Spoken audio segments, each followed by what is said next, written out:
You're in for a treat today. Bob Spivak, notable restaurateur and author, is joining us for a chat about his storied career and how he was saved by a blonde in a chicken pot pie. I'm Alycia Harshfield, and this is the CRA Confidential Bulletin Podcast.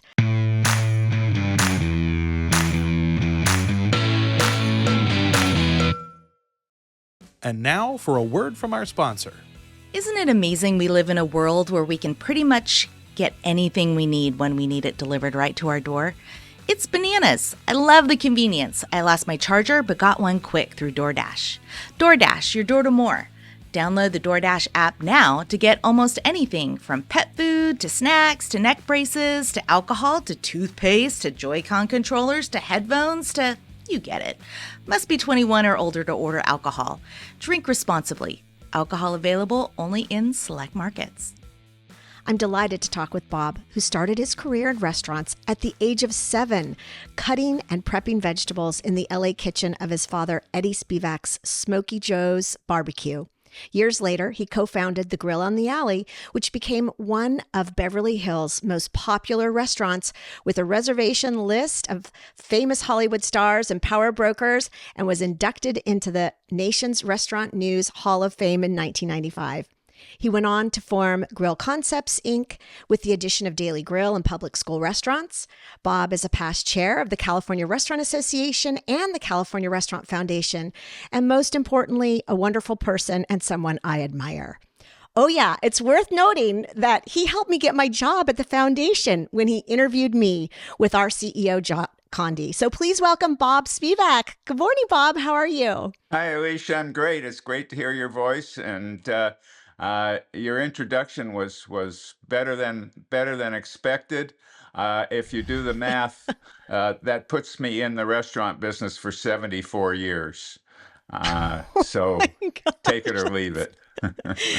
That's incredible. Well, that just means we have so much to talk about. And in particular, you're an author now, so we're going to dive into your memoir. But before we do that, I wanted to start with a thank you. And thank you for being a leader in our restaurant community and for your steadfast support of our foundation. I think when I think back to my start with the foundation, you basically taught me about ProStart, our high school culinary arts and entrepreneurship program, by taking me to schools and introducing me to many of your friends who became donors and supporters of the foundation. And so I'm curious, as we get started, to know, why was getting involved with ProStart and working with high school students important to you? Education is, next to restaurants and next to my family, probably the most important thing in my life. And a lot of that has to do with, I didn't get a very good education. I'm sure that in my book I talk about it a lot, but I grew up with severe learning disabilities in the 1950s when they didn't know what to do with us. As a matter of fact, I actually got put back in the second grade to repeat the second grade because they thought, well, maybe I just didn't get it. So the fact that I have a very, very limited formal education, that makes education twice as important to me as it does to those of you who have full college degrees and master's degrees. And also, I can't tell you how important education is to me. As you know, not only was I involved in the ProStart program, but I've also been involved for about 30 years in Cal Poly Pomona's Collins College, which we think is the finest restaurant school on the West Coast. Yeah, we have that in common. Of course, our work with ProStart and our foundation partners a lot with the Collins College, but I also have dyslexia, so I understand having to overcome some of those challenges. And you were an athlete in high school. You talk about this also in your memoir. And I'm curious how being an athlete influenced your work ethic and helped you sort of maybe boost your confidence or overcome some of those other challenges you faced in school. repeat how important it was to me. I was really lucky. I was a gifted athlete. That's hard for me to say, but true. And I was the star of the football team in high school. I ran track. I was on the United States Maccabees team as a sprinter in the 100 and 200 meters. And my real love was baseball. And so I had 3 varsity letters each year I was in high school. It had an amazing impact on me for several reasons. First of all, because I was such a poor student, I was able to matriculate with the cool people in my class because of the sports. It also gave me a great opportunity to have a relationship with my father because my parents were divorced when I was 10 years old.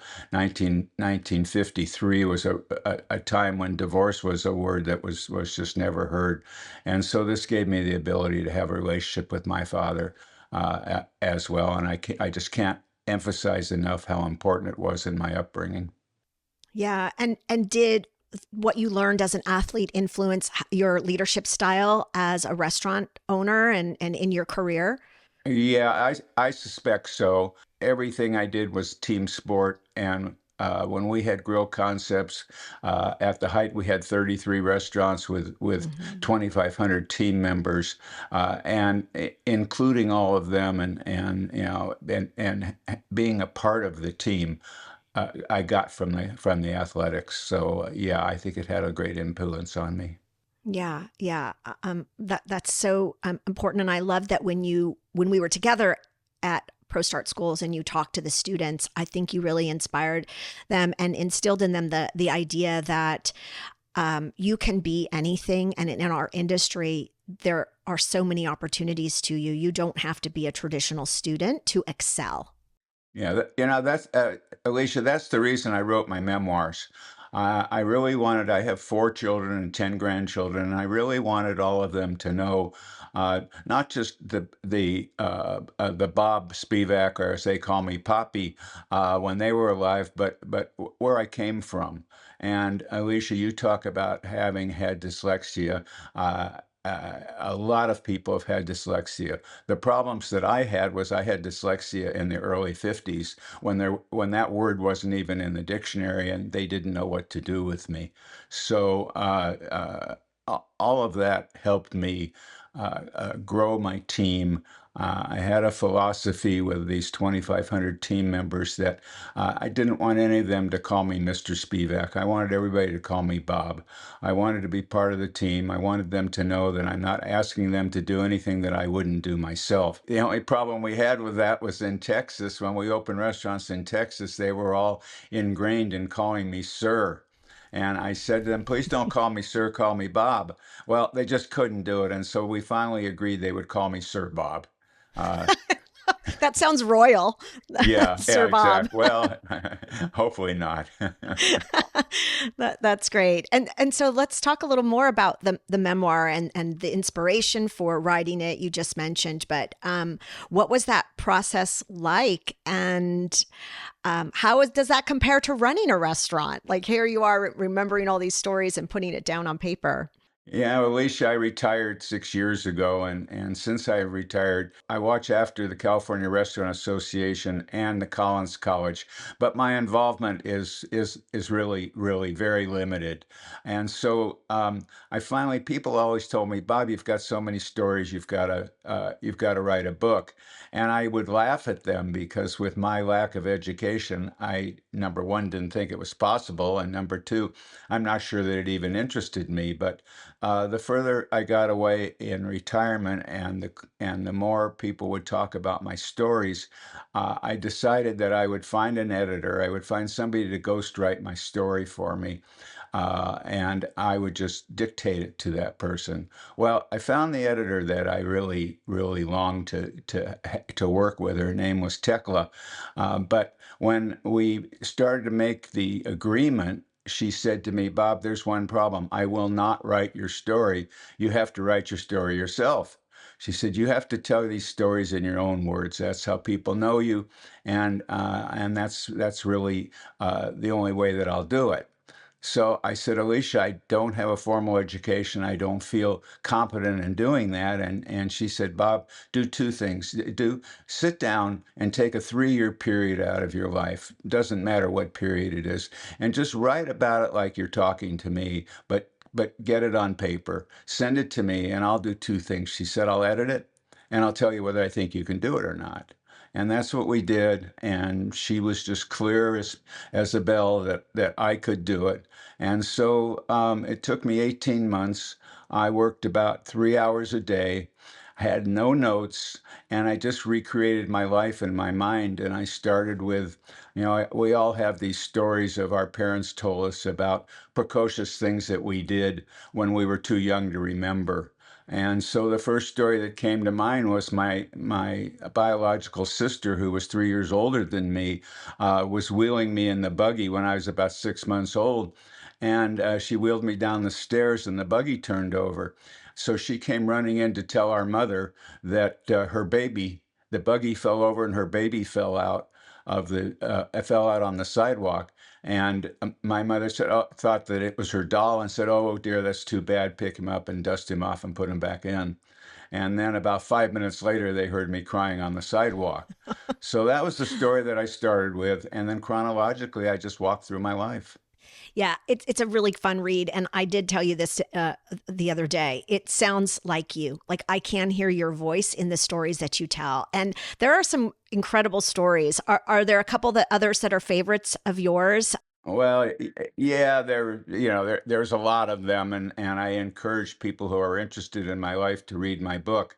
But if I could pick out one story, it would be when I was about 20 years old. I was working for my father at his restaurant downtown, and this was the first day that he entrusted me with running the restaurant. He took the day off, and so sure enough, as luck would have it, at 11 o'clock, just as we're getting ready to open the doors, there's a rap on the door, and I open it up, and this frantic man says, "Is Eddie Spivak there?" And that was my father. I said, "No, I'm sorry, he's not, but I'm his son. Can I help you?" And he says, "I certainly hope you can." He says, "My name is Frank Cohen, and my brother is Mickey Cohen."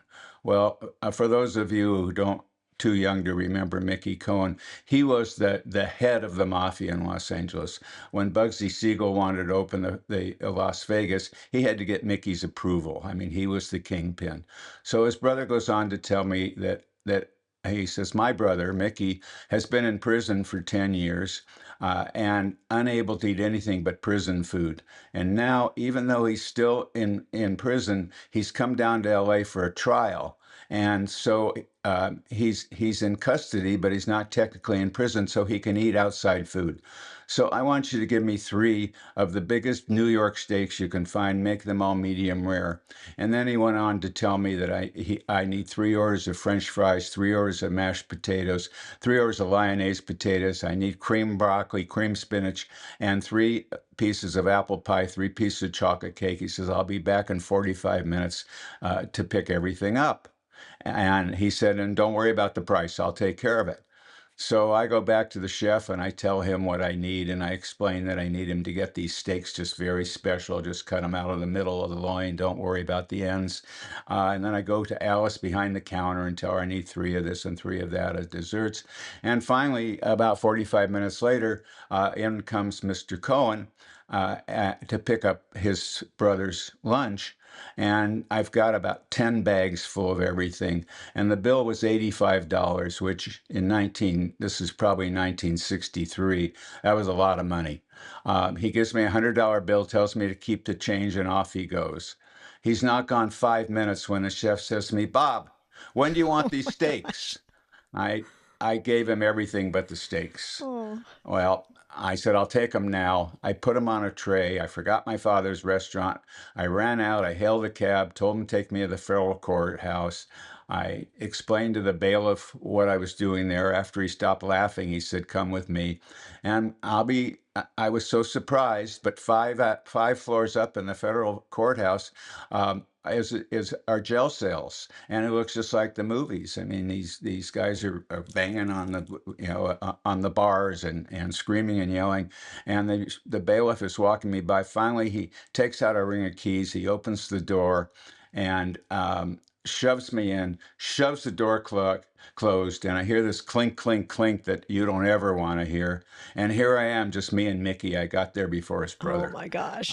So, the final part of the story is that after I told him the story, he was very pleasant. And I said, well, Mr. Cohen, I have to tell you that when the chef said, when do you want these steaks? My whole life flashed before me.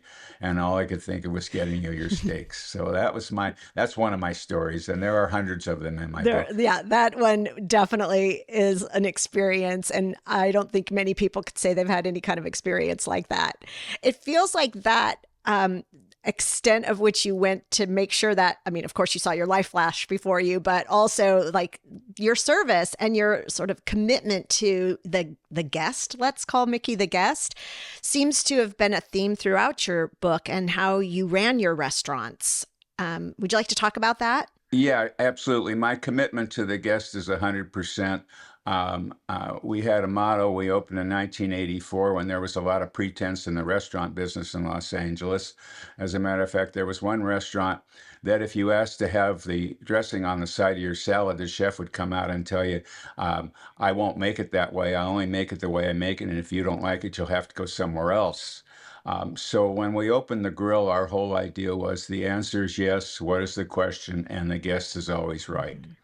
And in opening that restaurant, and my philosophy in the restaurant business is that the three most important people in your business are number one, your guests, number two, the team members, and number three, your purveyors. We were also very fair with our purveyors. They knew that if we sent something back, it was because it wasn't right, and we had a great relationship with them. As a matter of fact, Rick Nicholas, who ran Newport Meat, who supplied us with all our meat in those days, he actually had a special shelf in his cooler, which was the grill, and he would pick the finest of the finest loins for our New York steaks and fillets, and it was because of the relationship that I had with Rick that was an extremely important part of the concept. So, and the final word that I have to say on this is that we don't serve customers, we serve guests. Yes. And actually, the nomenclature customer is almost, when I hear the word, it's almost like fingernails on a blackboard to me. And I always correct anybody if it's in the context of our restaurants that we don't serve customers, we serve guests. Yeah, definitely. And I had the pleasure of being a guest at the grill on the alley with you a couple of times. And it was really fun to be in that restaurant and you pointing out, who was over at that table and who was over at the other table and the business deals that were going down. And so what was that like? You say in the book you had to learn very quickly about how to book those reservations and taking care of everybody. And that's absolutely correct. And there's a whole chapter on that. The essence of it is that I was a babe in the woods. I didn't know one actor from another, and they all started streaming in. And as a matter of fact, I'm the guy that called Robert Mitchum Mr. Douglas when he walked through the door because I didn't even know the difference. So yes, I had to learn. And the bulk of our business was from the William Morris agency. They were great guys, great people. But they weren't quite as great if you didn't have their booth waiting for them when they got in the front door. It was tricky, but I learned quickly, and the rest is history. Yeah, but I feel like those lessons that you share can be applied to any style of restaurant and any hospitality venue today in terms of paying attention to your guests' needs, trying to delight them and make their day. All of those things translate. Alycia, you're absolutely right. It doesn't matter, and some of the things that I say in my talks that I give are that the key to our business is value, and there's value in what is now the $5 meal at McDonald's, and there's also value in the prime New York steak at the grill, which we always priced $3 lower than the national steakhouses. So Ruth's Chris and the other national steakhouses had one set of prices, and we always tried to be a little bit below that. My philosophy on that and my feeling on that is that there are certain items that people pick out of a menu and they judge the value on the menu by those items. The New York steak is one of them, but there are several others. A Caesar salad with chicken. There's hardly a restaurant that you can go into that doesn't serve a Caesar salad with chicken. So it will behoove you to keep that price a little bit below your competitor's price. It's just the way that you need to have it. The other would be let's say Heinz ketchup. You know, you absolutely have to have Heinz ketchup. And as I like to explain, there's a myriad of different places where you can buy Heinz ketchup at a myriad of prices, but it sets the tone that you have it. And so value is everything. And if somebody sees a different ketchup on the table, that throws a subliminal message that everything they're serving me is not the best. Yeah, and you want to be the best. And so speaking of the menu, you on your title of your book includes the chicken pot pie. Why? And talk about the menus that you've had at your restaurants and why that's important. Well, let's talk about my book. There you go. The title of the book is Saved by a Blonde and a Chicken Pot Pie. And until you read the book, you have no idea how really true that title is. I talk a lot about 1983 when I met my wife Leslie, and the story of how we met. And without Leslie, I never would have been able to do what I did for a lot of reasons. She was part of the restaurants. She didn't work in the restaurants, but she was the glue that held the team members together. Mm-hmm. And Alycia, you know Leslie a little bit. She always has a smile on her face. Mm-hmm. I was saved by her for a lot of reasons, but one would be that she made it okay for me to do what I had to do. And I worked 6 days a week, going to the restaurant at 9 in the morning, and Leslie would come in about 7 o'clock at night after she had gotten her kids dinner, and she would sit at the bar, drink a Pellegrino, and just become part of the fabric of the restaurant. And then about 10 o'clock after the last party was served, I would sit down and have dinner. So she would wait for me until that time, and we would sit and have dinner every night. So that's definitely the blonde part of it. The chicken pot pie is very interesting. The grill was really primarily a steakhouse, prime steaks, chops, and fresh seafood. But we wanted to have some comfort items. And this was before comfort food became a rage. So we had meatloaf with mashed potatoes, which was just like bizarre to come into a steakhouse and be able to get meatloaf. We had liver and onions, which was like a big deal there. And then, of course, we had the chicken pot pie. And the chicken pot pie became one of the most important items on the menu. One of the most popular. Well, at lunchtime, the Cobb salad and the chicken pot pie were the two most important items. And at dinner time, the steaks were certainly the most important. But in a party of four, invariably, there'd always be one that would have a chicken pot pie. So the name of my book, Saved by a Blonde and a Chicken Pot Pie.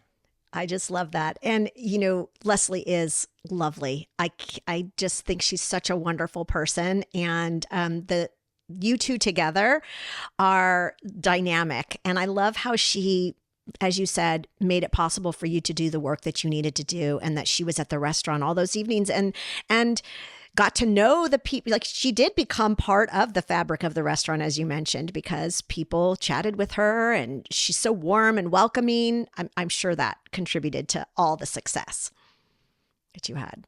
Thank you. And when you call me an author, I have to smile and say, don't call me an author. I'm not an author. I wrote my story. But you wrote a book. But speaking to potential restaurateurs and restaurateurs from this podcast, I'd just like to say that there's a chapter in the book on how we opened the grill.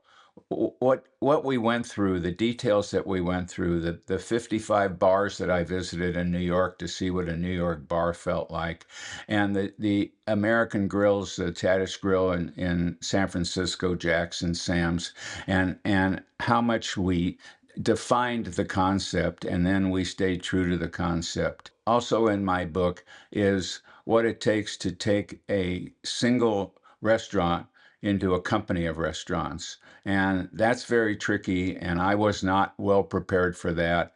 And I have to credit Chuck Frank, who was a CPA, worked in restaurant companies all of his life. And when he retired, he came in and helped me turn what I say a group of restaurants into a company of restaurants. And for a restaurateur, which I'm proud to say I am, into a CEO, which was a necessity, but push comes to shove, I'd much prefer being called restaurateur over a CEO. Yeah. And so, knowing the experiences you had, the restaurants that you've created, and how you evolved Daily Grill and created Public School, like if today you were to start a restaurant, what would you do? What do you know, knowing the landscape today? And that's a great question, Alycia. Although it's kind of like that ain't ever going to happen. Uh, Yeah. Let's but dream for a second. I would do all I know. I would do Mhm. exactly the same things. I would do the blocking and tackling of running a restaurant.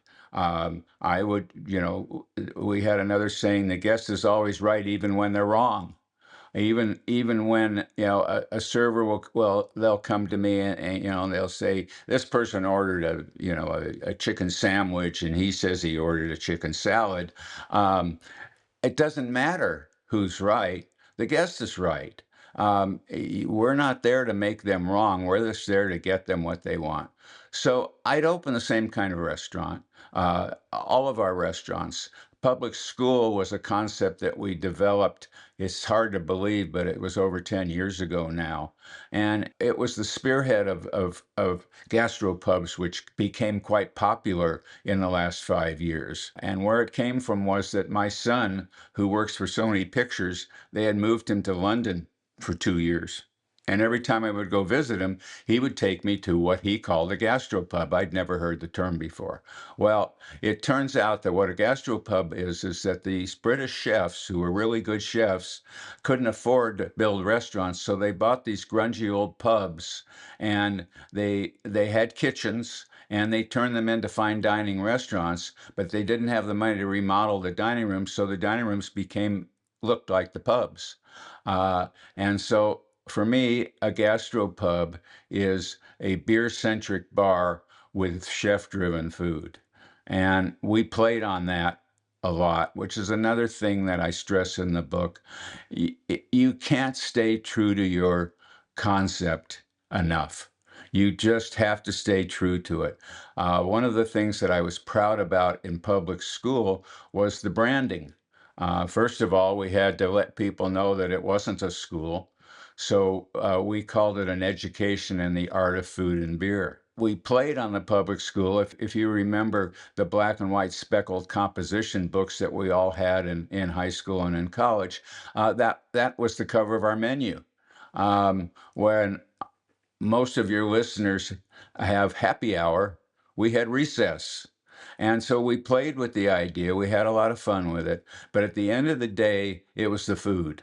And the food was way above what you would expect in the environment that we created and the name of the restaurant and everything else. And so I was very proud of the marketing and the merchandising, and the branding is really the key word, the branding that we did. And it's also something I talk about a lot in my book, is how important branding is. How important colors are. There's a certain color which is the cover of my book, which is the exact same green as the menu of the Grill on the Alley. Now, nobody knows that, and nobody says, "Oh, wow, the cover of your book is the same as the typeface of the Grill on the Alley." But there's a certain subliminal message that it sends, and that message runs through the branding. And so I can't stress enough the importance of branding. And in my book, we talk about a lot of that as well. Finally, in my book, and the last 15 pages are 15 of my favorite recipes. I like to Yes. cook at home. People think I'm a genius because I got out of the business before COVID. That was pure luck. But Yeah. during COVID, I cooked every night. And so I honed my cooking skills. And so I wanted to add them into my book.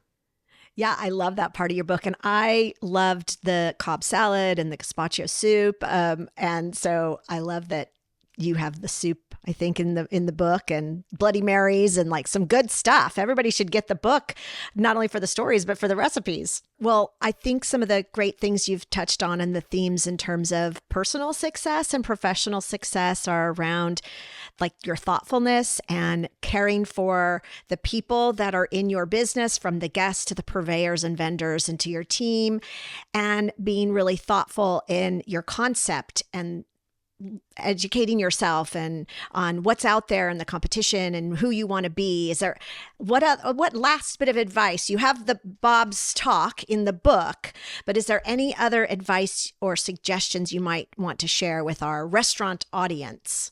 Well, About the it's funny you business. said with the Bob Talk, the team members at the grill call it the Bob Talk.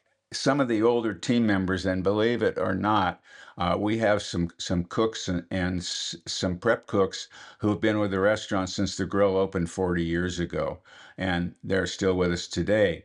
And they've heard these stories 100 times. So the book is kind of an amalgamation of the Bob Talk. I'll leave you with one final word. The guest is everything. You just have to make it so important to the team members. If you go into really, really high level hotels, the Four Seasons or Ritz-Carlton or several others, you cannot walk through the hotel without every single team member that you run into giving you a smile and saying, "Hi, how are you?" or "Welcome here." And so we worked really hard with the bussers, with the team members, with the servers, certainly with the hosts and the cooks also, if they were out in the dining room for any reason, that the guest is always right, and the guest needs a smile, and the guest needs to be recognized. The more guest names you can remember, the better off you are. But the big thing is recognizing them, giving them a smile, and letting them know that they had a lot of choices of restaurants to go to, and how appreciative you are that they chose your restaurant. You're honored that they chose your restaurant. And that's probably the best message I can leave. Yeah, that's a good one. Doesn't hurt to have a happy belly either when you're leaving. And you are such an inspiration to so many. You've given back to our community in service, with your dedication to education, as well as with the association and foundation. And you're a treasure to our industry. And I'm so glad you wrote your memoir. Everyone should pick it up. Where can we get your memoir, by the way? You can get it online in any of the online vendors.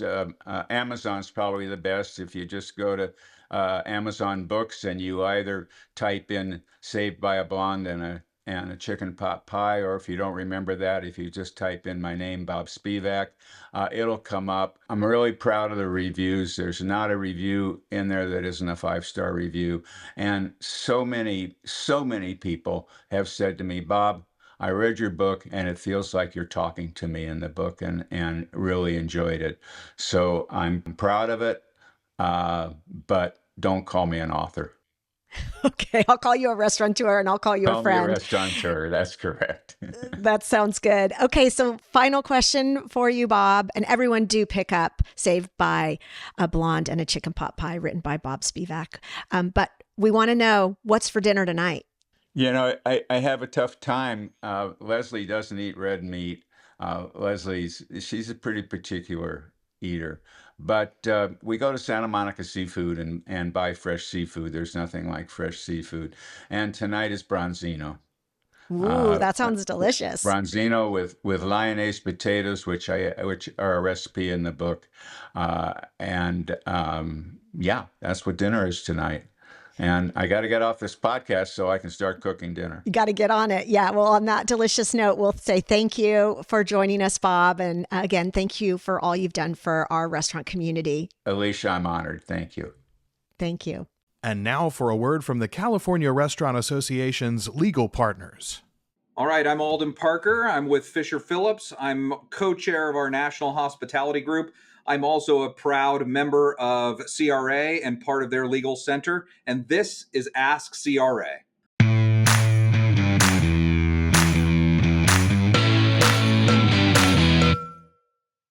All right, welcome back. I have another question from our members through the Ask CRA system.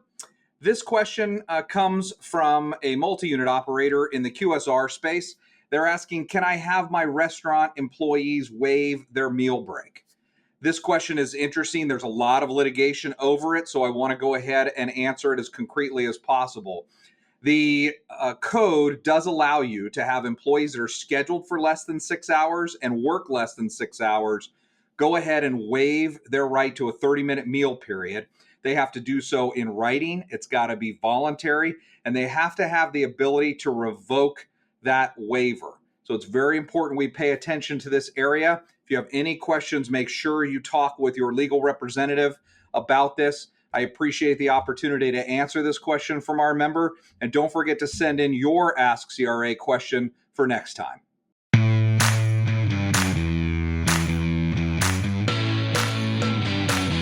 We hope you enjoyed Confidential Bulletin. Your membership helps us advocate statewide on your behalf. You can also access tools and education that can help you be a better and more profitable operator while connecting with more than 22,000 like-minded hospitality professionals just like you. If you are not a member, join us. Check us out at calrest.org. This podcast is for informational purposes only and should not be considered legal or professional advice. The views expressed in this podcast may not be those of the host or the management.